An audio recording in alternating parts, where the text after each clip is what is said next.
Aku itu sering sendawa. Tolong rekomendasiin obat yang paling ampuh untuk mengatasi atau mengobati sendawa ini karena bikin gak enak banget. Jujur teman-teman, aku tuh 7 bulan minta ganti obat hanya sendawa. Karena aku tuh sendawa dan itu nggak plong, nggak enak banget, ngap. Pokoknya 1001 sensasi. Di sini aku bakal bagi tipsnya ya. Pastikan kalian nonton video sampai selesai agar kalian juga bisa terbebas.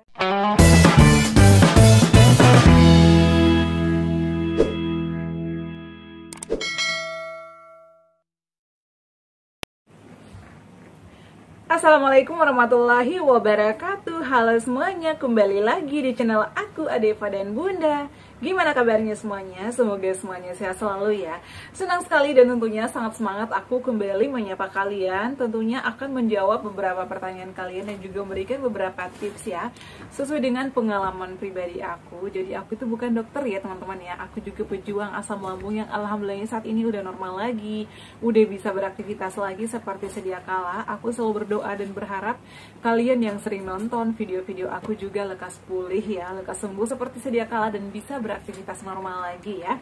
Jadi untuk sensasi asam lambung GERD anxiety memang beribu-ribu sensasi, tapi kalian gak usah khawatir ya, itu ada obatnya, semua akan baik-baik aja.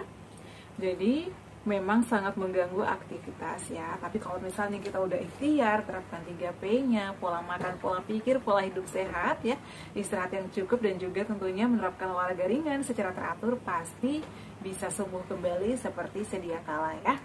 Memang untuk penyembuhan itu nggak bisa total 100% ya, tapi tergantung dari pola hidup kita.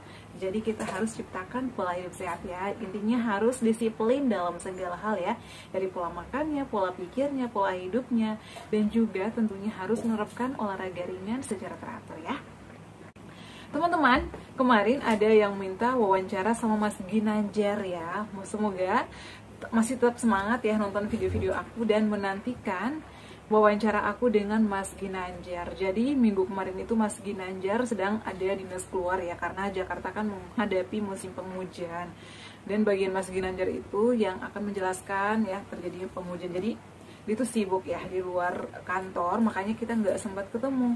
Paling ketemunya pagi hanya beberapa jam ya, hanya beberapa waktu aja. Kemudian Mas Ginanjar keluar, jadi aku belum sempat untuk ngobrol ya panjang lebar sama dia. Insya Allah kalau Mas Ginanjarnya udah free ya, udah ada waktunya, aku udah ngomong sih, Mas aku mau wawancara kamu ya. Dia sih mau ya. Iya, nanti tunggu waktu aku ya gitu. Jadi semoga yang udah request ya nggak bosan-bosan nantikan video aku dan sambil menunggu video Mas Ginanjar ada. Oke teman-teman, di video kali ini aku bakal jawab ya, ini aku udah siapin handphone ya, karena aku bakal jawab pertanyaan dari kalian ya. Sensasi ini banyak yang ngalamin dan aku langsung bahas aja ya, nggak mau panjang lebar. Atas nama Adi Septiadi Nugraha 2844. Assalamualaikum Teh, sepertinya orang Sunda ya, karena suamiku juga orang Sunda. Sering sendawa, rekomendasi obat teh uduh, nggak enak banget asli Teh. Jadi obat sendawa yang paling ampuh itu apa sih? Kebetulan nih teman-teman, udah sering aku bahas di video-video sebelumnya. Mungkin Mas Adi Nugraha ini ya, atau belum menonton video-video aku ya. Jadi aku tuh memberikan beberapa solusi, beberapa tips gimana sih cara kita menghadapi atau mengatasi sendawa. Karena sendawa ini juga adalah sensasi yang paling sulit aku lewat pada saat itu ya. Udah enakan kambuh lagi, udah enakan sendawa lagi, karena ini adalah sensasi gastritis. Jadi teman-teman selalu dilakukan pengecekan ya, atau pemeriksaan lebih lanjut dengan USG dan endoskopi. Aku itu diagnosanya gastritis ya, karena terjadi peradangan di dinding lambung aku. Jadi biasanya gastritis ini 1001 sensasi ya, dan banyak banget yang nggak boleh kita lakuin ya, terutama dari stresnya. Jadi stres itu benar-benar harus dijaga. Jadi Mas Adi Septia Nugraha, kalau misalnya lagi mengalami sendawa, hal yang pertama harus kita terapkan itu adalah pola makannya. Pola makannya entah itu dari menunya, jam-jam makannya, jadi harus diperhatikan ya, harus disiplin. Nah, jadi aku udah upload jadwal makan aku ya saat aku pemulihan dan juga berjuang melawan asam lambung. Jadi kalian boleh contoh di rumah ya. Kalau misalnya kurang berkenan, ya disesuaikan aja dengan waktu kalian. Kalau aku sih seperti itu ya. Jadi pertama itu adalah jaga pola makan. Misalnya atur jadwalnya makan jam 7, 2 jam sekali ya. Jam 7, jam 9, jam 11, jam 1. Aku sih kayak gitu ya. Jadi kita tuh nggak boleh telat makan. Kemudian ya, makanannya itu harus dikunyah halus. Jangan terburu-buru mengunyah makanan. Karena kalau misalnya kita terburu-buru mengunyah makanan, itu nanti bakal menimbulkan sensasi lagi. Karena makanan-makanan yang masuk tersebut susah dicerna. Ya. Jadi harus dikunyah sampai benar-benar halus, kata dokter biasanya sampai 21 ya, bahkan sampai 30 kali agar makanan itu masuk bisa dicerna, mudah dicerna. Karena pejuang asam lambung itu kan pencernaan kita itu lagi terganggu ya. Jadi ekstra kerja keras lagi mencerna makanan-makanan yang masuk. Makanya agar makanan-makanan yang masuk gampang dicerna atau mudah dicerna, kita harus mengunyah makanan itu adalah harus dengan halus ya. Seperti itu. Kemudian selain mengunyah makanan halus, nggak boleh terburu-buru dan nggak boleh berlebihan. Misalnya ini aduh lapar banget dan menunya enak ya, ada ikan asin atau ada ayam goreng nih, aku suka banget. Makannya sampai 2 piring dan cepat-cepat, biasanya nih teman-teman aku kayak gitu, terutama cowok. Nah jadi itu adalah memicu lagi naiknya asam lambung, jadi reflux atau cairan asam lambung itu kembali ke esofagus, jadi banyak banget sensasi. Dan biasanya ya kalau gastritis ini asam lambung naik itu jadi gas, makanya sendawa lagi, ngap lagi, nggak enak banget, bikin nggak nyaman ya. Mau aktivitas apapun pasti nggak nyaman, yang nggak enak, panik, parnoan dan lain sebagainya. Seperti itu ya. Kemudian selain itu juga hindari berbaring setelah makan agar tidak langsung naik ya asam lambung. Kemudian selain pola makan, menu-menunya, perhatikan ngunyahnya, kemudian porsi-porsinya, kita juga wajib konsumsi air hangat. Jadi kenapa air hangat? Jadi air hangat ini adalah bisa menetralkan asam lambung yang lagi naik. Kalau misalnya asam lambung naik itu kan menyebabkan gas ya. Jadi kita harus menjaga nih agar asam lambung kita nggak kumat. Dengan cara apa? Makanannya diperhatikan ya, sering minum air hangat. Jadi kalau misalnya asam lambung itu udah naik, bisa dinetralkan dengan air minum ya, atau air mineral. Karena pH itu bagus ya, bisa menetralkan asam lambung. Air mineral apa aja ya, mau aqua, mau gula mineral, yang lain-lain boleh ya, ataupun air yang direbus juga nggak ada masalah. Kalau aku sih biasanya kayak gitu ya. Nah kemudian selain itu juga aku sarankan sering jalan-jalan, treadmill ya. Kenapa? Karena banyak banget tekanan di dalam perut. Apalagi setelah makan, jangan langsung baring. Kalau bisa jalan-jalan dulu. Biasanya ini aku senderan ya, sambil baca ataupun dengerin musik. Jangan tidur ya kalau habis makan. Bisa juga ngobrol ya. Aku biasanya jalan ke meja teman-teman aku ya. Jadi aku itu kalau habis makan nggak mau diam, nggak mau duduk, karena kalau duduk itu pasti ngantuk ya. Kadang pengen senderan aja, kadang pengen tiduran aja. Jadi senderan juga gak apa-apa, tapi jangan lama-lama. Lama-lama bakal tertidur. Kayak gitu ya, jalan-jalan aja. Kemudian terapkan olahraganya. Jadi bukan setelah makan aja. Terapkan olahraganya bisa di pagi hari, di sore hari. Lakukan treadmill 30 menit aja atau 20 sampai 30 menit. Yang penting kita keluar keringat agar tekanan-tekanan yang di perut itu nggak bakalan menimbulkan gas ya.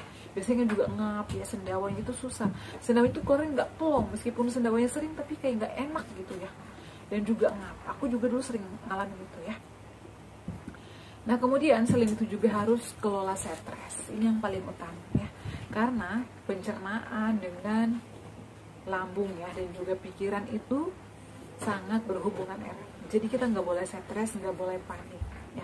Meskipun bunda aku udah olahraga nih ya, aku udah jaga pola makan nih, aku udah nggak begadang nih bun ya, aku udah makan dikunyah halus, tapi pikirannya masih aja susah dikontrol. Itu juga bakal naik terus. Karena kalau misalnya kita udah mulai cemas ya, naik lagi asam lambungnya. Kalau kita udah marah, udah emosi, naik lagi. Itu adalah pemicunya. Apalagi kalau misalnya kita nangis, naik lagi tuh asam lambungnya. Nggak langsung dirasakan, biasanya nggak sampai ngap gitu ya. Jadi hindari. Jadi kita itu harus healing, harus happy. Dan di sini aku mau cerita, ada salah satu teman kita ya, dia tuh sering banget WA aku. Dan yang paling apa ya membuat aku bingung, kadang aku udah jelasin nih, udah jelasin panjang lebar sesuai pengalaman aku, karena memang aku bukan dokter ya teman-teman ya. Aku jelasin, aku makan biskuit ini, ngelakuin ini. Bunda serius ya, serius mas, aku mengada-ngada ya. Jadi kalau misalnya kalian nggak yakin ya, atau masih takut dengan tips-tips yang aku share ya, hal-hal yang aku lakukan selama ini, kan aku beda sama bunda gastritis, aku GERD. Jadi aku itu juga kena GERD dan juga gastritis, sensasinya sering panas ya gitu ya. Jadi kembali ke esophagus refluxnya. Tapi kalau misalnya kalian udah nanya aku tapi aku nggak yakin bun, aku mau tanya dokter, ya sok silakan ya. Karena memang aku bukan dokter, aku tuh selalu menjelaskan di video aku bukan dokter, aku share berdasarkan pengalaman. Ya, seperti itu. Kemudian kalau misalnya masih sering sendawa, pikirannya udah dikontrol ya, apalagi nih kecapean, jadi kita juga nggak boleh kecapean ya. Kemudian hindari juga makanan pantangannya kayak kol ya, sawi putih, toge, itu juga harus dihindari. Selain itu juga kita itu nggak boleh sering masuk angin. Maksudnya gimana, Bun? Kalau misalnya mau bepergian naik motor ataupun naik kendaraan umum, pakai kaos kaki, pakai sarung tangan, pakai masker ya. Kemudian balurin badannya seluruhnya dengan minyak aromaterapi agar kita nggak gampang masuk angin. Karena pejuang asam lambung GERD itu gampang masuk angin, teman-teman. Ya. Dan jangan sering-sering dikerik ya. Karena kalau misalnya kita sering-sering dikerik, itu nanti pori-pori kita terbuka, masuk angin terus ya. Makanya jangan ya. Biasakan jangan dikerik, yang mendingan minum air hangat aja, istirahat yang cukup ya. Jadi kalau misalnya air hangat itu kan biasanya langsung sendawa gitu ya, banyak. Kalau aku nih misalnya sendawanya kok nggak sembuh ya, nggak hilang-hilang, biasanya itu aku minum jahe, karena jahe itu juga bisa memancing sendawa kita ya. Tapi jangan banyak-banyak, dan juga minumnya setelah makan. Biasanya aku minumnya itu adalah 30 menit atau 1 jam setelah makan. Jadi nggak ada sensasi di perut, karena jahe ini kan pedas ya sifatnya. Tapi itu nggak masalah, bagus kok buat lambung ya. Seperti itu. Jadi aku juga ngalamin itu. Alhamdulillah setelah aku disiplin ya, terapkan 3P-nya, pikiran aku dikontrol, aku tuh sering healing, aku sering yoga, sering melakukan meditasi. Jadi aku kalau libur itu wajib banget ya ngajak keluarga kita ke lapangan ya. Meskipun cuma misalnya bawa apa ya, biasanya aku bawa roti, bawa nasi, dirantang aja, duduk ya di lapangan sambil olahraga, habis olahraga makan bareng, itu udah healing banget menurut aku. Jarang-jarang, apalagi kan kita orang sibuk, orang kerja ya. Aku tuh kayak gitu ya, jadi ciptakan suasana yang membuat kalian senang. Lakukan hobi kalian ya. Jangan menyendiri, kalau menyendiri juga makin stres kan. Makin stres, sendawa lagi ya. Jadi kalau misalnya kalian dengar berita yang kurang enak, langsung alihkan dengan hal-hal yang kalian sukai, agar nggak terus-terusan overthinking. Karena overthinking itu bisa memicu ya naiknya asam lambung, kumat lagi, takut lagi, cemas lagi, biasanya sampai ke bawah mimpi. Jadi kayak gitu ya. Aku juga dulu ngalamin itu, dan sampai 7 bulanan bolak-balik ke dokter, luar biasa. Itu aku hanya minta ganti obat sendawa. Menurut aku tuh gak enak banget. Tapi kata dokter, meskipun aku dikasih obat-obatan yang mahal, misalnya aku beli sendiri yang mahal, tapi kalau pikiran aku gak dikontrol, itu percuma. Jadi memang kita harus disiplin dalam berbagai hal ya, agar kalian juga cepat sembuh seperti sedia kala. Oke ya, semoga yang bertanya nonton video ini dan juga menerapkannya, dan tentunya bisa lekas sembuh, lekas pulih kembali, sendawa-sendawanya bakalan hilang dan normal lagi seperti sedia kala. Cukup sekian ya, jangan lupa untuk terus dukung channel aku, Adeva dan Bunda, dengan cara like, comment, share, dan subscribe. Assalamualaikum warahmatullahi wabarakatuh, sampai ketemu lagi di video-video aku selanjutnya. Bye!